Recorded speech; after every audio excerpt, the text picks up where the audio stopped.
Yun po yung ating talagang aiming high.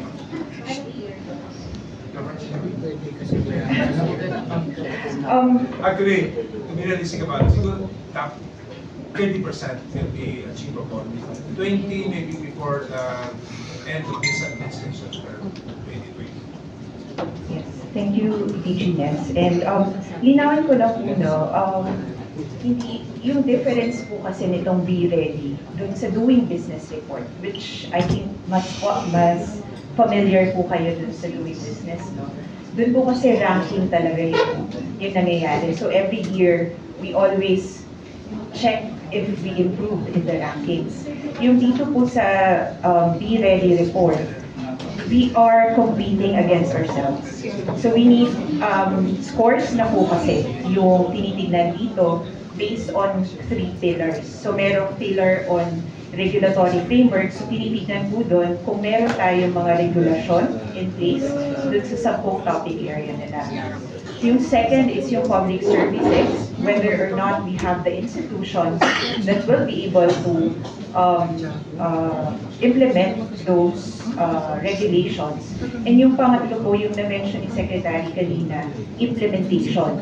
Kasi po, based po dun sa ating score sa World Bank, Be Ready for 2024, mataas po tayo in terms of regulatory framework.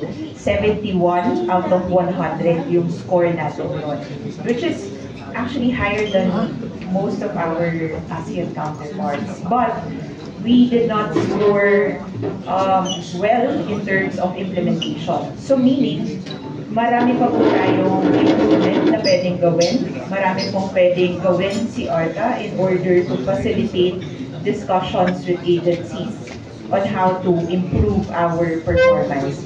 And like what you mentioned po, no, itong Be Ready po kasi meron siyang pilot run for 3 years, so 2024 until 2026. For this run, it's for around 50 countries.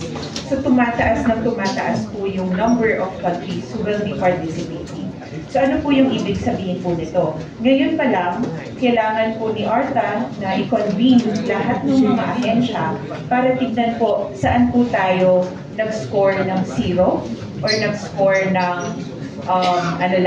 kalahati lang, 50%. So doon po tayo magpo-focus. Kasi ang dami po nito.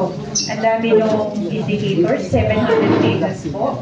Meron po tayo mga indicators na perfect na yung score natin. So, ang ipaprioritize natin yung mga 0 pa or kalahati pa lang yung score. So right now, we have already conducted several meetings with our agencies. Lahat naman po ng ahensya ng gobyerno gusto tayong tulungan, nagtutulungan po tayo upang ma-improve yung score natin. Thank you.